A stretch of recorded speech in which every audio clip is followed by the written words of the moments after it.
Excellency nanyini buyinza asonyiwe Isma byamusobako yazize kabuli we ekitangaalo ky'olubeerera omusonyiwe byamusobako kumasi because tuli baana b'abantu kibi nnyo enfa ya Isma abadde embi nnyo kyokusanga singa yabadde alwadde twalisobodde okugenda okumulambulako okumusabira n'okumugumya ekitasobose nsaasira ab'eŋŋanda abako n'ab'emikwano nsaasira famire ya Isma nsaasira bannamawulire mu ggwanga Uganda kitalo nnyo okuviirwako Isma abadde omuntu ali dynamic abadde omuntu ali informed abadde muntu ali so organized kitegeera ngera bwe nkugambye nti tubanawo obunafu like any other person naye nze ng'omuntu nze sisentalinga nnyo ku bunafu bw'abantu nsentalinga nnyo ku maanyi g'abantu because buli twesiba ku bunafu bw'abantu ne tuleka amaanyi gaabwe tuba tukoze kikyamu so nsaba Allah asonyiwe Isma byamusobako kyenyiza okugamba muganda wange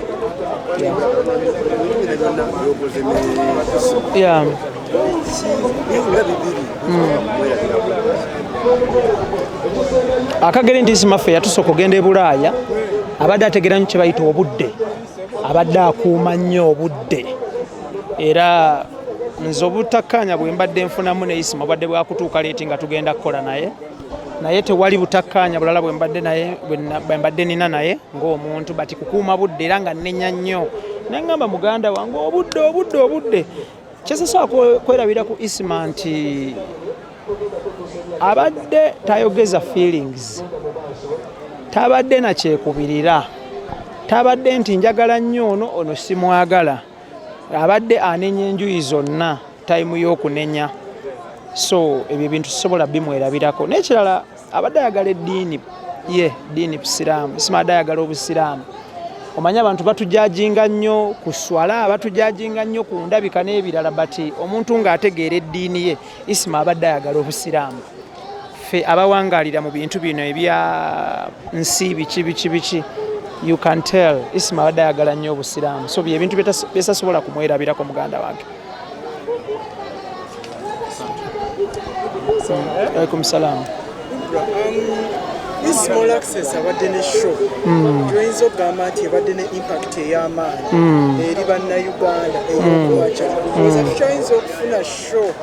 eyina impact ng'eyongeza okusa abantu buli kumakya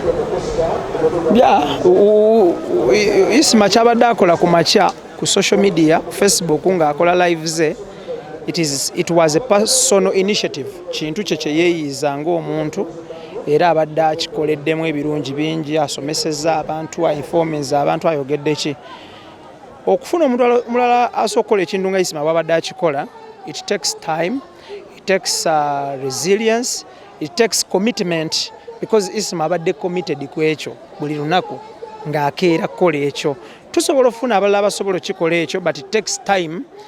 ne commitment n'okubanga okyagala because abadde akikola nti si nti akijjamu ssente but it was a personal initiative ng'akitunuulidde ng'omuntu ye ng'omuntu nga takitunuulidde because temubadde bulango temubadde nti kyoba ki kyenyiza okugamba ekyo Isma afudde era kati oyinza okugamba nti content oba oliawo gwabadde atuwa fine oba abalala abasobola omutuwa naye ate bayinza obutakikola nga bwabadde akikola eddibu lino liyinza kulyadressinga otya era kirekawa internet fe abakolerako oba oliawo n'abalaba content Isma ddibu ddene eri babloggers ne bavloggers mu ggwanga Uganda ne mu nsi yonna olulimi Oluganda gye lutuuka nti enkizo gy'abadde alina ku banne aboogera nti abadde alina agaba statistics abadde agaba numbers abadde annyonnyola abadde awa reference abadde ategeera kugamba abadde ali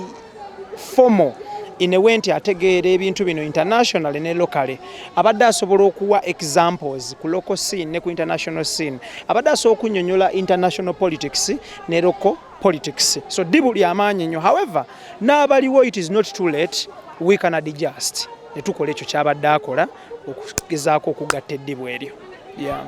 obadde okola ne Isma